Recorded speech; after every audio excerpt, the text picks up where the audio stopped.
लोग खाने के बाद पान खाते हैं चूना मिलाकर, वो जिंदगी भर वात के रोगी होंगे नहीं।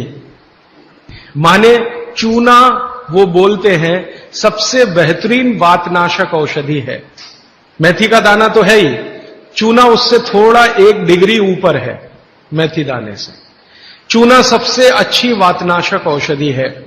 चूने के बारे में भागवत जी का बहुत रिसर्च है, बहुत रिसर्च है, और वो ये कहते हैं कि ये भगवान की दी हुई प्रचंड मात्रा में अद्भुत ऐसी चीज है जो आपके वात के सब रोगों को दूर करेगी।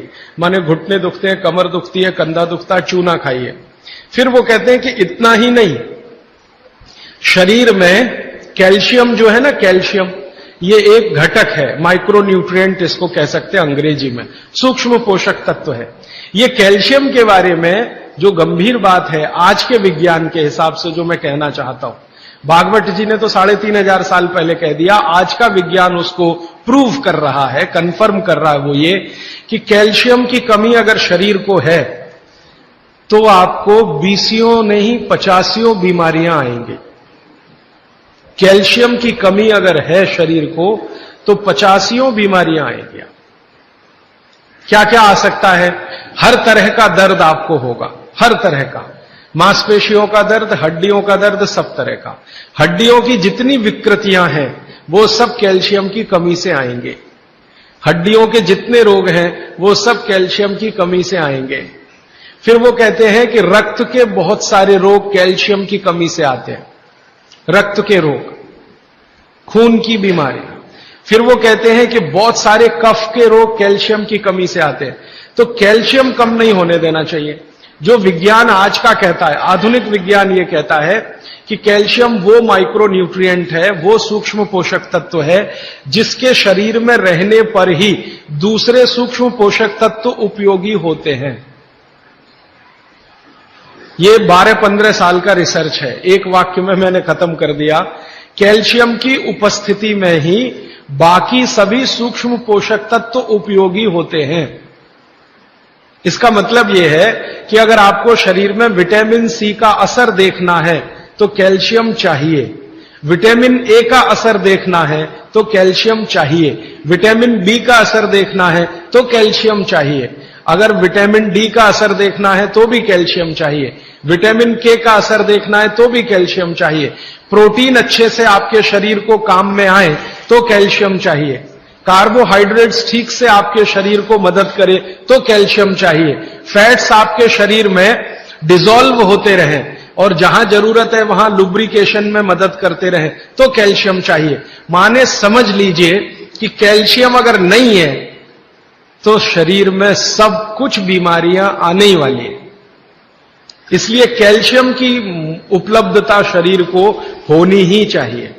अब इसके बारे में भागवत जी कहते हैं, आधुनिक विज्ञान ने अभी प्रूव किया, भागवत जी पहले ही कह गए कि हमारे शरीर की 40 वर्ष की उम्र तक, 40 से 45 वर्ष की उम्र तक जो कुछ भी हम खा रहे हैं इसी में से हमको कैल्शियम मिलता रहता है।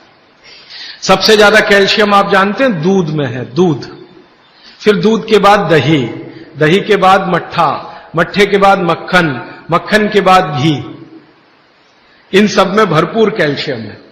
फिर आपने खाया संतरा, मौसम्मी, नारंगी, अंगूर, द्राक्ष, जो भी खट्टे फल, आम वगैरह वगैरह, सब में कैल्शियम भरपूर मात्रा में है। फिर सबसे ज्यादा कैल्शियम फलों में माना जाता केले में है। केला भरपूर खाना चाहिए क्योंकि कैल्शियम का सबसे बड़ा भंडार है और आसानी से हजम होता है। तो ऐसे जो फल हैं इनका जो कैल्शियम है ये 40-45 साल तक हमें आसानी से मिलता रहता है, क्योंकि शरीर की जो बायोकेमिस्ट्री है 40-45 साल तक एकदम दुरुस्त और तंदुरुस्त रहती है। जठर अग्नि भी तीव्र रहती है, बाकी सब फंक्शन ठीक है। लेकिन जैसे ही 45 की उम्र खत्म होती है, माताओं को यह बात विशेष रूप से कह रहा हूं, बहनों को, माताओं को, जैसे ही आपकी 45 की उम्र पूरी होती है और आपका मेंसेस साइकिल बंद होता है, मासिक धर्म आपका बंद होता है, उसी समय आपको कैल्शियम हजम होना कम होना शुरू होता है। आप कितना भी ये सब चीजें खाएं, केला भी खाएं, ये भी खाएं, लेकिन कैल्शियम उतना पूर्ति नहीं करता, क्योंकि कैल्शियम को शरीर में डाइजेस्ट कराने वाला जो हार्मोन है वो तभी तक आपको है जब तक आपकी मासिक चक्र की शुरुआत है। मासिक चक्र बंद होते ही ये हार्मोन कम होता है। आप जानते हैं कई हार्मोन्स कम हो जाते हैं, तो कैल्शियम डाइजेस्ट होना बहुत मुश्किल होता है। तब आपको जरूरत पड़ती है कि बाहर से कैल्शियम लें। इसलिए सब माताएं इस बात को ध्यान दें और इसको गांठ बांध लें कि 45 की उम्र होते ही चूना खाएं, क्योंकि अतिरिक्त बाहर से कैल्शियम उसी से मिलेगा। चूना जरूर खाएं आप सबके लिए, और आपको भी है चूना खाएं, क्योंकि आपकी उम्र भी 45 की जब पूरी होगी तो ये जो कैल्शियम है वो आपके लिए पर्याप्त नहीं है, जो फलों से और सब्जियों से आ रहा है, कुछ अतिरिक्त चाहिए। और चूंकि बाकी सब माइक्रो न्यूट्रिएंट्स कैल्शियम की उपस्थिति में ही काम आएंगे, इसलिए इस पर ध्यान दीजिए। तो शायद इसलिए इस देश में एक परंपरा विकसित हुई है पान खाने की। ये पान खाने की परंपरा बहुत वैज्ञानिक है, बहुत ही वैज्ञानिक। जिसने भी शुरू की वो बागवट का पक्का चेला रहा होगा, बहुत समझकर उसने ये शुरू की। और ये अद्भुत है। अद्भुत मैं इसलिए कह रहा हूं कि भारत की सब जातियों में उत्तर से दक्षिण, पूरब से पश्चिम ये परंपरा है। कहीं भी चले जाओ, आप सिक्किम में चले जाओ, अरुणाचल में चले जाओ, वो भी पान खाते हैं। और आप धुर दक्षिण में आ जाओ तो यहां भी है, उत्तर में चले जाओ, कहीं भी चले जाओ। तो ये पान खाना भारतीय सभ्यता का एक बहुत महत्वपूर्ण अंग है जो स्वास्थ्य से जुड़ा हुआ है। बस ध्यान इतना ही रखिए कि पान जो है चूने का ही खाना है। पान जो है चूने का ही खाना है। पान कभी भी कत्थे वाला ना खाएं, क्योंकि कत्था आपके लिए उतना उपयोगी नहीं है। कत्था स्वाद के लिए आप उपयोग करते हैं, चूना औषधि के लिए उपयोग करते हैं। ये बात मैं एक बार पहले भी कह चुका हूं, आज फिर से इसलिए कह रहा हूं कि कुछ नए चेहरे मैं देख रहा हूं। तो आपके रसोई में मेथी दाना हो गया, चूना हो गया, पान हो गया, फिर पान के बाद आपको जीरा, हींग वगैरह वगैरह, अजवाइन, ये सब हो गई। ऐसी कुल 108 औषधियां हैं। गरीब से गरीब आदमी की रसोई में ये औषधियां हैं, इनका भरपूर उपयोग करिए। एक औषधि के बारे में बागवट जी कहते हैं और भी महत्व की है, दालचीनी। दालचीनी के बारे में बागवट जी कह रहे हैं कि वायु के जितने भी प्रकोप हैं, जैसे दमा, अस्थमा, ये वायु की बीमारियां, अस्थमा, दमा, वात की बीमारियां वायु की, तो इनको खत्म करने में या समाप्त करने में या इन बीमारियों को ठीक करने में बड़ी मदद करता है दालचीनी। और दालचीनी के बारे में बागवट जी कहते हैं कि ये दमा, अस्थमा, इनको तो खत्म करेगा ही, वात के सब रोगों को खत्म करेगा, कफ के रोगों को भी खत्म करता है। कफ के रोग आप समझते हैं, खांसी है, सर्दी है, जुकाम है, मोटापा है, वजन बढ़ना, ये सब कफ के रोग हैं। तो इनमें भी दमा जैसी बीमारियों जितना असर है दमा पे, उतना ही इस पर भी है, कफ की। तो दालचीनी का भी उपयोग आप कर सकते हैं आपकी बीमारी के हिसाब से।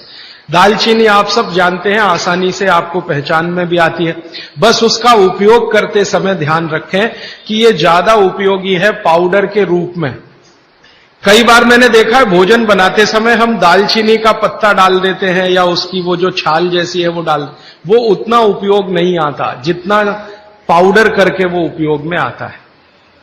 और दालचीनी के बारे में बागवट जी कहते हैं कि इसको अगर उपयोग कर रहे हैं तो आप गुड़ के साथ इसको खूब घिसिए, रगड़िए, ऐसे ऐसे ऐसे ऐसे खूब अच्छे से गुड़ मिले, फिर खाइए, फिर पीछे से थोड़ा गर्म पानी पीजिए, अद्भुत परिणाम। और अगर आप शहद ले सकते हैं तो शहद के साथ तो इसका मर्दन, मर्दन एक शब्द उन्होंने इस्तेमाल किया, मर्दन माने घिसना, रगड़ना। तो वो कहते हैं कि खूब रगड़ करके, मर्दन करके शहद में ऐसे ऐसे ऐसे ऐसे 5-7 मिनट, फिर चाटिए और थोड़ा हल्का गुनगुना पानी पीजिए, तो आपके शरीर के कम से कम तो 50 रोग ये अकेला दालचीनी खत्म कर देगा, कम से कम 50। कफ के रोग और वात के रोग। तो ऐसी बहुत सारी चीजें अपने रसोई में है।